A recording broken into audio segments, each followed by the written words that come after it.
نبی کی یاد میں آپ لوگ بیٹھیں، ایک محفل سجائیں.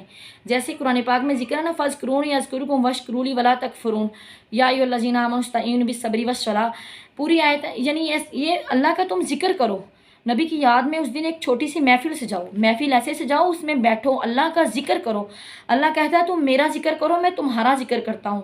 تم تنہائی میں میرا ذکر کرو، میں تنہائی میں تمہارا کرتا ہوں. تم محفل میں کرو، میں محفل میں تمہارا کرتا ہوں.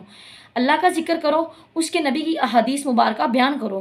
نوجوانوں کو بتایا جائے، ہماری بچیوں کو، بچوں کو بتایا جائے یہ آج ہمارے سرکار دو عالم صلی اللہ علیہ وآلہ وسلم کا دن ہے. اس دن کو ہم کسی طور طریقے سلیقے سے مناتے ہیں.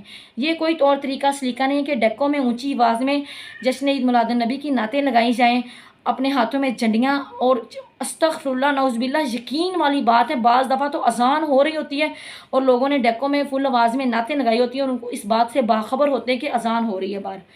حالانکہ جب اذان ہو رہی ہے حرم شریف میں بھی نماز کے ٹائم طواف رک جاتا ہے اور لوگ اپنی نماز ادا کرتے ہیں طواف کو روک کر.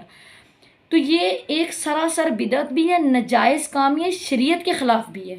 منائیں سرکار دو عالم کا دن، ہم مناتے ہیں، حق بھی بنتا ہے، لیکن ایک چھوٹی محفل سجائی جائے، اس میں ذکر و اذکار کیا جائے، نوافل پڑھے جائے، روزہ رکھا جائے سرکار دو عالم صلی اللہ علیہ وآلہ وسلم پر، ان کی آل پر، ان کی اولاد پر اس دن درود پاک پڑھا جائے. جس قدر ہو سکے آپ پڑھیں درود پاک. اس کے بعد جو حق بنتا ہے، جو غریب غربا لوگ ہیں ان کو آپ کھانا کھلائیں کہ آج ہمارے سرکار دو عالم کی ولادت کا دن ہے، اس خوشی میں ہم غریبوں کو کھانا کھلا رہے ہیں، ہم مسکینوں کو کھانا کھلا رہے ہیں.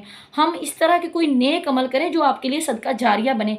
یہ ڈیک لگانا یعنی عید میلاد النبی یہ بھی طریقہ ٹھیک ہے، آپ میلاد کرتے ہیں، جشن کرتے ہیں، ٹھیک ہے، لیکن یہ کتنا غلط طریقہ ہے کہ عید میلاد النبی سے ایک دن پہلے بازاروں میں انتہا کا رش ہوتا ہے، عورتیں مردوں کے ساتھ ٹکرا ٹکرا کے شاپنگ کرتی ہیں. بچوں کی کیا ہے، کل عید میلاد النبی ہے.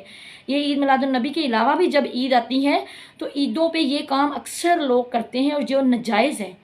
ہمارے نبی پاک صلی اللہ علیہ وآلہ وسلم نے تو عورت کو پردے میں رہنے کا حکم دیا ہے. فرمایا ہے سب سے افضل عورت وہ ہے جسے نہ کوئی غیر محرم دیکھے، نہ وہ کسی غیر کو دیکھے. آج کل ہمارے معاشرے کی جو عورتیں ہیں وہ تیار شیار ہو کر رات کو پوچھا جاتا ہے کہاں جا رہی، جی گلیاں سجائی ہوئی ہیں، ہم وہ دیکھنے جا رہے ہیں، عید میلاد النبی ہے تو وہ منانے جا رہے ہیں. باقاعدہ بڑا تیار شیار ہو کر باہر گلیوں میں جاتے ہیں. چلو آپ عید پہ یہ کام کرتے ہو، شبرات پہ کرتے ہو، 14 اگست پہ کرتے ہو، قائد اعظم کے یہ ڈے پہ کرتے ہو، سرکار دو عالم صلی اللہ علیہ وآلہ وسلم کا نام لے کر کم از کم اس طرح کے کام تو مت کرو جو سراسر ناجائز اور گناہ کبیرہ کے آپ کو قریب لے جائے. یہ انتہائی بدعت اور ناجائز کام ہے معاشرے میں. عید میلاد النبی، نبی پاک صلی اللہ علیہ وسلم کا دن، اس کو منائیں، اس کا کوئی طریقہ رکھیں کہ آج ہمارے سرکار آئے تھے، آج کے دن ہم روزہ رکھیں گے، ہم غریبوں میں کھانا تقسیم کریں گے، ہم اچھے کپڑے پہنیں گے، لیکن اچھی ایسے کام کریں جس میں شیطان کی رضامندی نہ ہو. یہاں پر عید میلاد النبی سرکار کا منایا جا رہا ہے اور راضی شیطان کو کیا جاتا ہے معاشرے میں.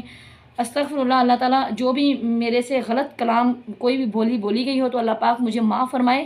لہٰذا نبی کی ولادت کا دن منانے کا حق تو یہی ہے کہ آپ اس دن روزہ رکھیں. اگر روزہ نہیں رکھنا چاہتے تو آپ اس دن اپنے گھر میں ایک چھوٹی سی محفل رکھیں، اس میں قرآن پاک پڑھیں، درود پاک کی محفل سجائیں، درود پاک پڑھیں، آہستہ آواز میں عورتیں پڑھیں، مرد بے شک بلند آواز میں پڑھیں. اپنے بچوں کو بتائیں کہ آج ہم نے اپنے گھر میں جو قرآن خوانی رکھی ہے یا ہم آج غریبوں کو کھانا کھلا رہے ہیں، یہ جو نیک عمل کر رہے ہیں وہ ہم نبی پاک ہمارے آئے تھے ان کی ولادت کے دن کی خوشی میں کر رہے ہیں. یہ ڈیک لگانا، استغفر اللہ نعوذ باللہ، نبی پاک صلی اللہ علیہ وآلہ وسلم کے نقش پاک قدم پاک کی بنائی جاتی ہیں جھنڈیاں، وہ دیواروں پہ لگائی جاتی ہیں، کچھ دنوں بعد وہ زمین پر پڑی ہوتی ہیں. اکثر اوپر سے رکشے موٹر سائیکل گزر جاتے ہیں، کسی کا پاؤں بھی آ جاتا ہے. اس طرح کے گستاخانہ عمل کرنے سے بچنا چاہیے. یہ سراسر بدعت ہے، ہو سکتا ہے یہ گناہ کے طرف انسانوں کو لے کر جائے. تو نبی کی ولادت کا دن منانا چاہیے، ضرور منائیں، لیکن اس کی کوئی حد مقرر کریں، کوئی طریقہ، کوئی سلیقہ ہوتا ہے. ہم نبی کے امتی ہیں، ہمیں الحمدللہ کرنا چاہیے کہ واقعی ہم یہ حق ہمارا حق بنتا ہے کہ اس دن ہم خوش ہوں کہ اللہ تو نے ہم پر اتنا کرم کر دیا، ہم خطاکاروں کو اپنا محبوب عطا کیا جو ہمیں بخشوا لے گا، جس کی رحمت سے، جس کی شفاعت سے ہم بخشے جائیں گے. تیری رحمت، تیرا کرم، تیرے نبی کی شفاعت اور ہماری بخشش ہوگی.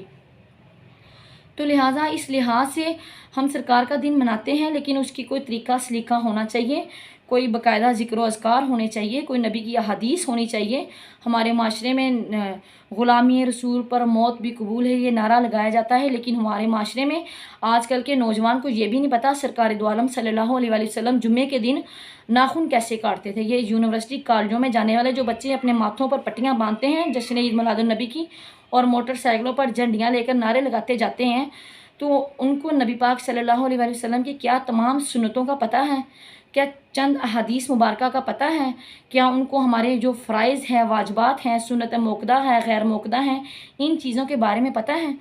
واقعی ہم امت محمدیہ ہیں تو اس پر ان نبی کی سنت پر عمل کر کے ان کی عاشق ہونے کا صحیح ثبوت دینا چاہیے۔